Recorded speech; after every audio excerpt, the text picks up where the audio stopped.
Hi everyone, my name is Alexa and I'm from the Cannon Falls Library, and I want to welcome you to another installment of our series called One More Chapter, where we read chapters from different books. And today we are going to be reading Chapter 2 of Alice's Adventures in Wonderland, written by Lewis Carroll. So let's jump on into Chapter 2. The Pool of Tears. "Curiouser and curiouser," cried Alice. She was so much surprised that for a moment she quite forgot how to speak good English. "Now I'm opening out like the largest telescope that ever was. Goodbye, feet!" And for when she looked down at her feet, they seemed to be almost out of sight. They were getting so far off. "Oh, my poor little feet. I wonder who will put on your shoes and stockings for you now, dears. I'm sure I shan't be able to. I shall be a great deal too far off to trouble myself about you. You must manage the best you can. But I must be kind to them," thought Alice, "or perhaps they won't walk the way I want to go. Let me see. I'll give them a new pair of boots every Christmas." And she went on planning to herself how she would manage it. "But they must go by the carrier," she thought. "And how funny it'll seem, sending presents to one's own feet. And how odd the directions will look. Alice's right foot, hearth rug, near the fender, with love, Alice." "Oh dear, I'm talking nonsense." Just at this moment, her head struck against the roof of the hall. In fact, she was now rather more than 9 feet high, and she at once took up the golden key and hurried off to the garden door. Poor Alice! It was as much as she could do, lying down on one side to look through into the garden with one eye. But to get through was more hopeless than ever. She sat down and began to cry. "Oh, you ought to be ashamed of yourself," said Alice. "A great girl like you," she might well said this, "to go on crying this way. Stop this moment, I tell you." But she went on all the same, shedding gallons of tears until there was a large pool all around her, about 4 inches deep and reaching half down the hall. After a time she heard a little paddling of feet in the distance, and she hastily dried her tears to see what was coming. It was a white rabbit returning, splendidly dressed, with a pair of white kid gloves in one hand and a large fan in the other. He came trotting along in a great hurry, muttering to himself as he came, "Oh dear, the Duchess, oh, won't she be savage if I keep her waiting?" Alice felt so desperate that she was ready to ask help of anyone. So when the rabbit came near her, she began in a low, timid voice, "If you please, sir." The rabbit started violently, dropping the white kid gloves and the fan, and scurried away into the darkness as hard as he could go. Alice took up the fan and gloves, and as the hall was very hot, she kept fanning herself all the time she went on talking. Oh dear, how queer everything is today, and yesterday things were just as usual. I wonder if I've been changed in the night. Let me think. Was I the same when I got up this morning? I almost think I can't remember feeling a little different. But if I'm not the same, the next question is, well, who in the world am I?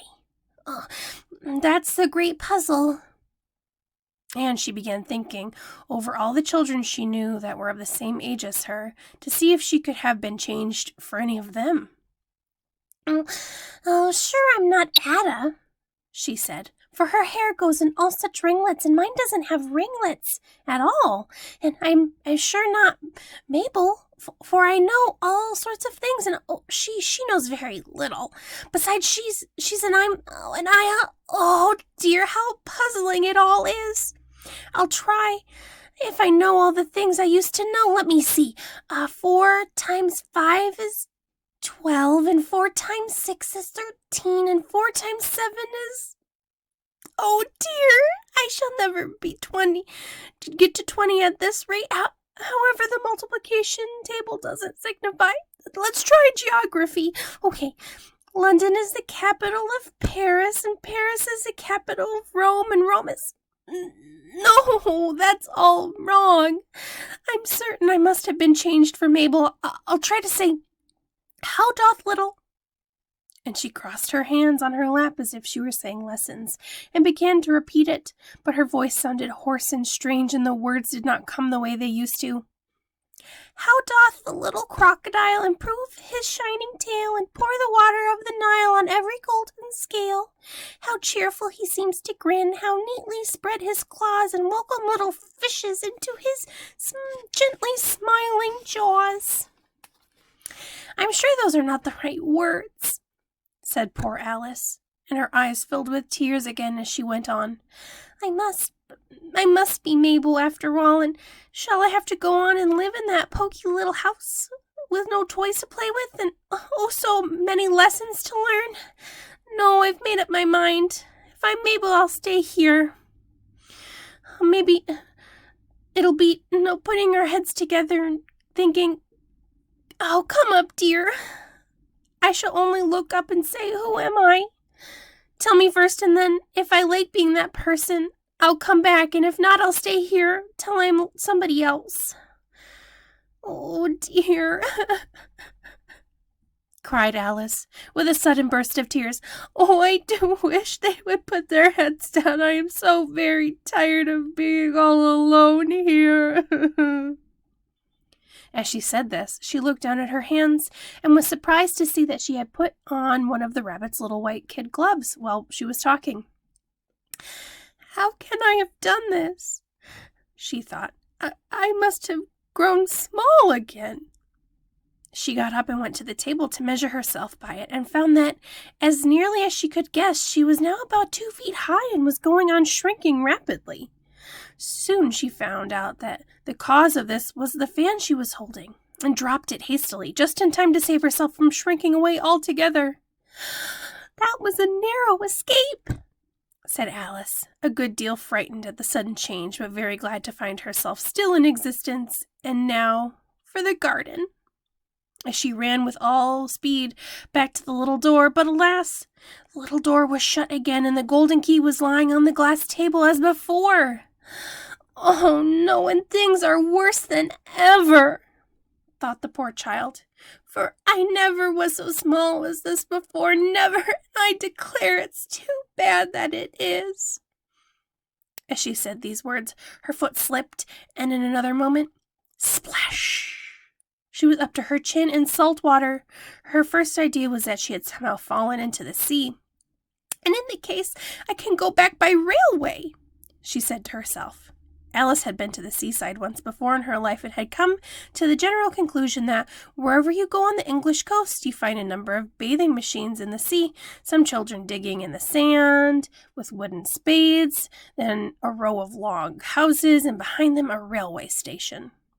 However, she soon made out that she was in a pool of tears, which she had wept when she was 9 feet high. Oh, I wish I hadn't cried so much, said Alice as she swam about, trying to find her way. I shall be punished for it now, I suppose, be by drowning in my own tears.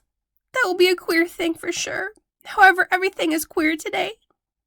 Just when she heard something splashing about in the pool a little way off, and she swam nearer to make out what it was. At first she thought it was a walrus or a hippopotamus, but when she remembered how small she was, and soon made out that it was only a mouse, and that it had slipped in like herself. Would it be of any use now, thought Alice, to speak to this mouse? Everything is so out of the way here. I think I should think very likely it can talk at any rate. There's no harm in trying. So she began, Oh, mouse, do you know a way out of this pool? I am very, very tired of swimming. Oh, mouse. Alice thought this must be the right way of speaking to a mouse. She had never done such a thing before. But she remembered having seen in her brother's Latin grammar, a mouse of a mouse, to a mouse, oh, mouse. The mouse looked at her rather inquisitively and seemed to her to wink with one of its little eyes, but it said nothing. Perhaps it doesn't speak English, thought Alice. I dare say it's a French mouse. come over with William the Conqueror. For with all of her knowledge of history, Alice had no very clear notion of how long ago anything had happened. So she began again. Oui, est tu ma chatte? Which was the first sentence of her French lesson book. The mouse gave a sudden leap out of the water and seemed to quiver all over with fright. Oh, I beg your pardon, cried Alice hastily, afraid that she had hurt the poor animal's feelings.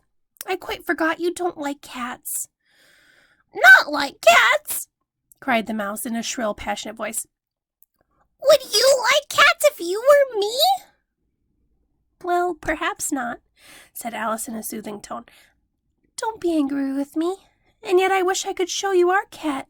Dinah, I think you'd take a fancy to cats if you could only see her. She is such a dear, quiet thing. Alice went on half to herself as she swam lazily about in the pool, and she sits purring as nicely by the fire, licking her paws and washing her face, and she is such a nice soft thing to nurse, and she's such a capital one for catching mice. I beg your pardon, cried Alice again, for this time the mouse was bristling all over, and she felt certain it must be really offended. You won't talk about her any more. I won't talk about her any more if you'd rather not. Well, indeed, cried the mouse, who was trembling down to the end of its tail, and if I would talk on such a subject, our family always hated cats, nasty, low, vulgar things. Don't let me hear about it again. I won't indeed, said Alice in a great hurry to change the subject of conversation. Are you fond of dogs? The mouse did not answer, so Alice went on eagerly.